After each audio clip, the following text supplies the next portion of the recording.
Halo, Assalamualaikum warahmatullahi wabarakatuh. Selamat datang kembali di channel Herman Hambali. Kali ini saya akan membahas olahraga tradisional Hadang.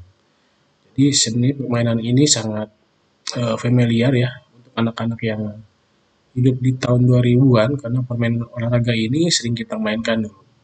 Nah, tahukah kamu kalau di beberapa daerah walaupun aturan permainannya sama dan cara permainannya hampir sama, namanya berbeda-beda. Contoh misalkan di Jakarta, eh, kita mengenal dengan nama Galasin. Kemudian di Jawa Timur kita mengenal dengan nama Gobak Sodor. Kemudian di Sumatera Utara kita mengenal dengan nama Margalah.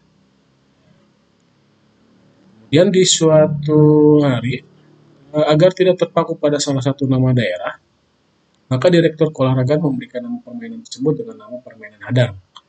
Nama Hadang ditetapkan berdasarkan hasil pengamatan bahwa di dalam permainan ini tugas pemain adalah menghadang.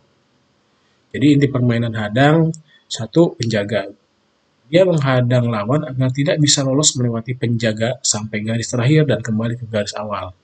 Sedangkan yang kedua, penyerang berusaha melewati penjaga sampai garis terakhir dan kembali ke garis awal tanpa tersentuh. Untuk peraturan permainan hadang, satu, lapangan dan peralatan. Bentuk lapangannya persegi panjang, kemudian ukuran panjangnya 15 meter dengan lebar 9 meter.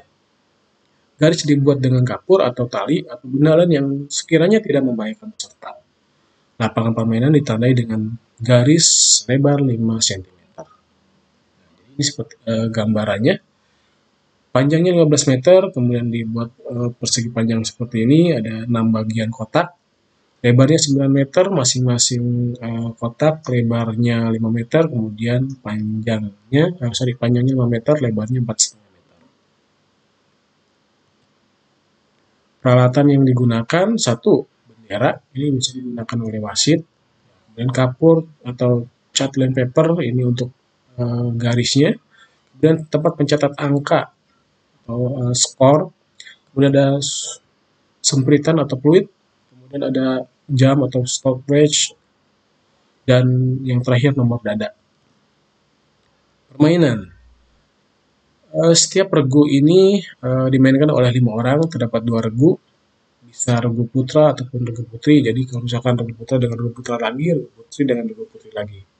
Permainan ini dimainkan 2 kali 20 menit dan terdapat istirahat selama 5 menit. Jalannya permainan, sebelum permainan dimulai diadakan undian terlebih dahulu, yang kalah sebagai penjaga dan yang menang sebagai penyerang. Regu penjaga menempati garisnya masing-masing dengan kedua kaki berada di atas garis dan regu penyerang siap untuk masuk. Permainan dimulai ketika wasit membunyikan peluit. Penyerang berusaha melewati garis depan, menghindari tangkapan atau sentuhan pihak penjaga. Penjaga berusaha menyentuh penyerang dengan tangan dan posisi kedua kaki berpijak di atas garis atau salah satu kaki berpijak di atas garis, sedangkan kaki yang satu lagi melayang. Kemudian pemain dinyatakan salah apabila kaki keluar dari garis samping lapangan, kemudian mengganggu jalannya permainan. Pergantian penyerang menjadi penjaga atau sebaliknya, pergantian diadakan oleh wasit dengan membunyikan peluit setelah 1. Penyerang disentuh penjaga, 2. Terjadi butir F di atas, kemudian apabila tidak terjadi perubahan posisi selama 2 menit. Pergantian pemain diadakan pada saat pemain sedang berhenti atau pada pergantian. Setiap pemain yang telah berhasil melewati seluruh garis dari garis depan hingga garis belakang dan garis belakang hingga garis depan langsung dapat melanjutkan permainan seperti semula. Dan demikian seterusnya, permainan berlari tanpa henti kecuali jika dihentikan oleh wasit karena tertangkap atau tersentuh. Pemain membuat kesalahan dan waktu istirahat. Istirahat apabila pemain telah berjalan 20 menit, wasit memberikan peluit tanpa istirahat, tanda istirahat dan posisi pemain dicatat. Apabila permainan babak kedua dilanjutkan, posisi sama seperti pada saat permainan diberhentikan. Nah, 5. Pemain yang telah berhasil melewati garis depan hingga garis belakang diberi nilai 1. Dan yang kedua, pemain yang berhasil melewati garis belakang hingga garis depan diberikan nilai 1. Nah, untuk wasit penjaga garis yang mencatat nilai, setiap pertandingan dipimpin oleh 2 orang wasit dan dibantu 2 orang penjaga garis dan 2 orang pencatat nilai. Kedua wasit mempunyai tugas fungsi dan wewenang yang sama. Wasit memberikan tanda dengan membunyikan peluit. Penjaga garis memberikan tanda dengan mengangkat bendera. Pencatat nilai ditempatkan di samping garis depan dan garis belakang.